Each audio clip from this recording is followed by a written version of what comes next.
I've written the only textbook on the topic. I've published numerous articles on the subject of sexual harassment law. I've given over 100 interviews in the last year and a half on the topic.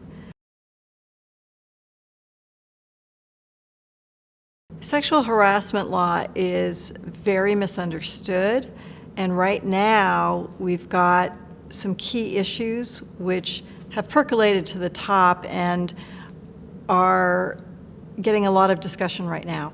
The first is with #MeToo, just how pervasive and how deep the problem goes. So it's in every area of employment, it's in schools, it's in the military, it's in prisons, you name it, you're going to find an abuse of power there, which translates often into sexual harassment.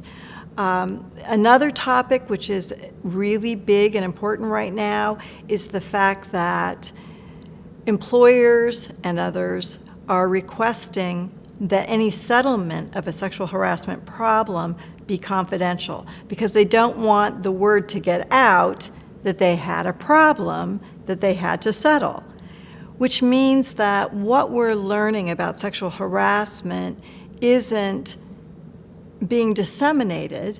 It means that people are remaining quiet about the problem, and it means that some perpetrators can continue to operate unchecked, basically. So that's why you get someone like Roger Ailes or Harvey Weinstein engaging in this kind of behavior for years because their companies insisted that the settlements remain confidential. So confidentiality, also known as gag orders, are really a hot topic item. Another hot topic is mandatory arbitration provisions in contracts or in any kind of an employment agreement where you, the employee, are basically agreeing to give up your court rights and go into automatic arbitration if there's a problem. And that puts the employee at a significant disadvantage because none of the regular rules of evidence apply, and you may not have a regular judge deciding the case. You may have an arbitration panel or an arbitrator who is paid by the employer. So there tends to be an unconscious bias in favor of the employer. So these mandatory arbitration provisions, which have been upheld, are problematic, and people are basically forced to give away their civil rights in order to get a job.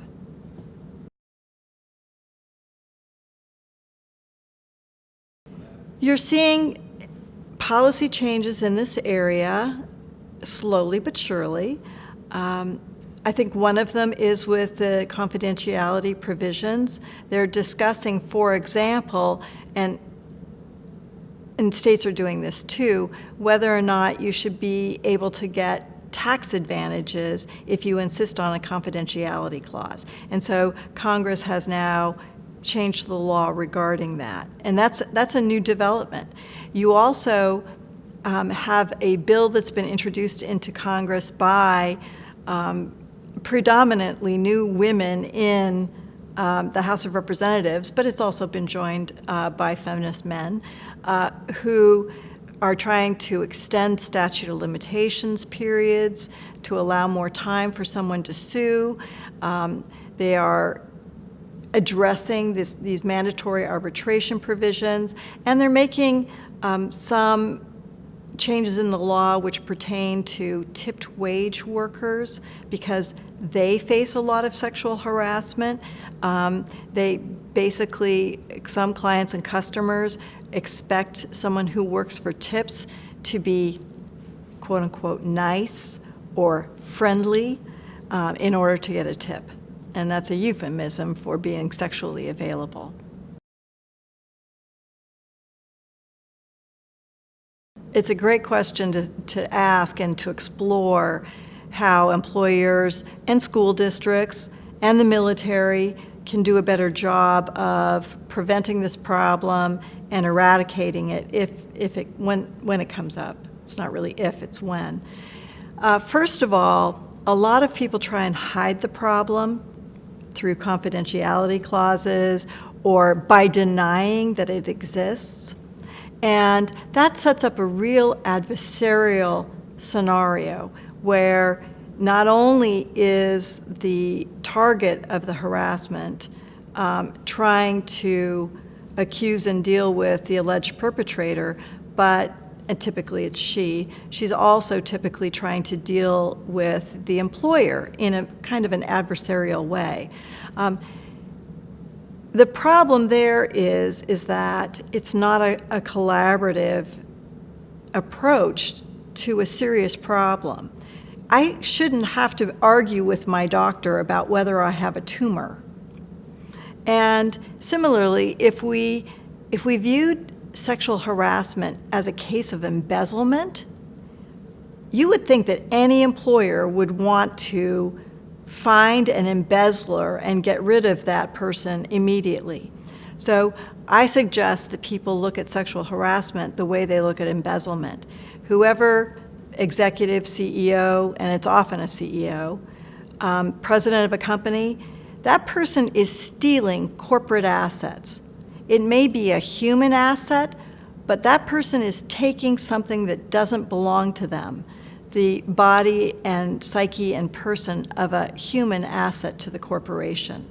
And so that person I consider to be an embezzler. No corporation wants to aid and abet harassment. And so the idea is if they stop hiding harassment, if they deal with it at the front end, they announce, we have a problem, we're dealing with it immediately, that instills confidence in employees, in the public, and then they believe that a corporation or a company or a school will take any complaint seriously and actually do something about it. And by talking about it more, by acting proactively, then companies can better deal with the problem.